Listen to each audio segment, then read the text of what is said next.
السلام علیکم میرے پیارے بھائیوں اور بہنوں۔ سوال یہ ہے کہ اگر ایک شخص کا انتقال ہو گیا ہے اور وہ عالم برزخ میں موجود ہے تو کیا اسے دوسرے انتقال کر جانے والے لوگوں کا، دوسرے مردوں کے عذاب کا یا راحتوں کا علم ہوتا ہے؟ اس کے بارے میں ہمارے دین نے ہمیں کیا تعلیم دی؟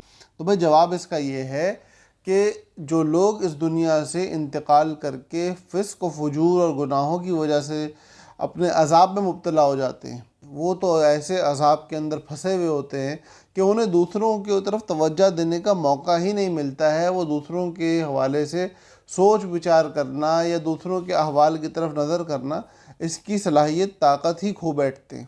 البتہ وہ لوگ جو علیین کے اندر ہوتے ہیں، جن کو اللہ رب العزت نے انعامات اور نعمتوں کے اندر رکھا ہوا ہوتا ہے، تو وہ لوگ وہاں پہ جب موجود ہوتے ہیں اور کوئی نیا بندہ دنیا سے رخصت ہو کے ان کے پاس آتا ہے تو اس سے ان کی لازم بات ہے ملاقات بھی ہوتی ہے اور معاملات ان کے سامنے آتے ہیں۔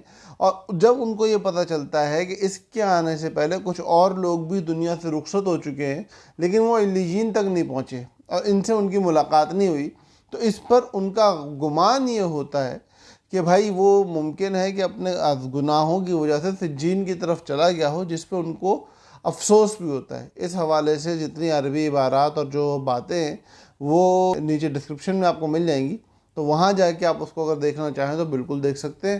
اللہ پاک ہم سب کا حامی و ناصر ہو۔ والسلام۔